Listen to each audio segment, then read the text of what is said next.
I didn't do Dana White any favors by stopping here because that face. My bad. Sorry. Pat. I've been watching Pat since like the first second he got on YouTube. I really and the WWE Friday nights, WWE, something like that. The man, the best sports show on TV by far. First take, no. Okay, no. Pat, no. What Dana White says here is amazing. Everyone should listen because he is speaking things that we wouldn't know unless we heard him talk. And I believe it because he don't seem to be one that lies. So what he thinks and his opinion is his truth. He means it. And I like it.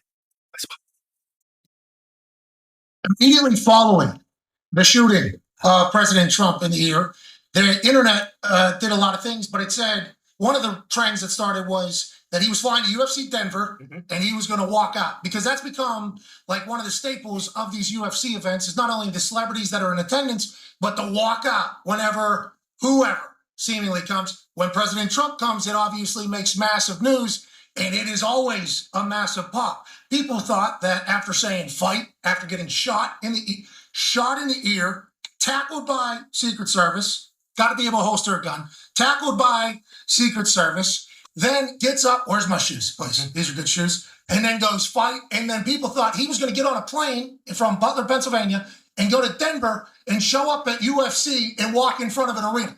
The internet was cooking up one of the most absurdly iconic evenings of all time. Was there ever chatter with that? And I know this week you're obviously going to be alongside of him later this week. How much have you talked to him, and what do you think like people should think about the thoughts of how he is right now mentally? Because that's got to be absurd. Even like a man who is as mentally tough seemingly and as unshakable and unfathomable.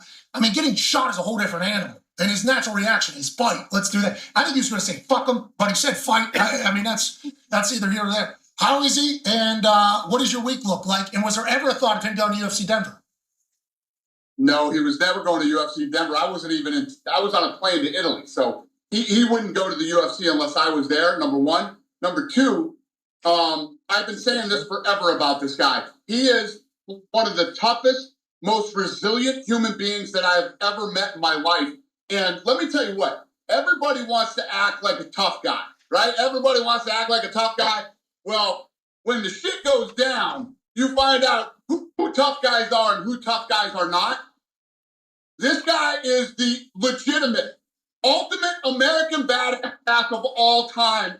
You know, the guy takes a shot at him, he goes down, he stands up, and then he starts chanting to the crowd and fight, fight, fight. I literally was blown away. I called him as soon as I landed. I called him and he answered, and he was already home from the hospital. And we talked for like 30 minutes. Pat, I'm telling you, I have never known a human being like this in my life. He is literally one of the toughest, most badass guys of all time. And listen, you don't like him. You can say whatever you want about him. It is undebatable now. Literally undebatable. This sniper tried to take a shot at him and missed him by millimeters. A bullet through the ear. I had a buddy in Boston when we grew up, and a bunch of guys tried to kill him one night outside of a bar. And he was never the same again.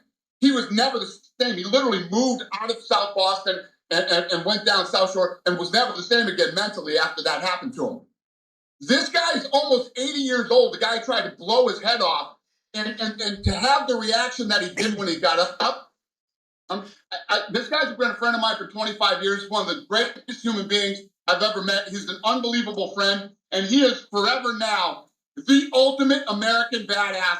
That picture that you just showed will go down in history 100 years after we're dead. 100, maybe. It's forever. Let's go. Forever. Dana White. Thank you.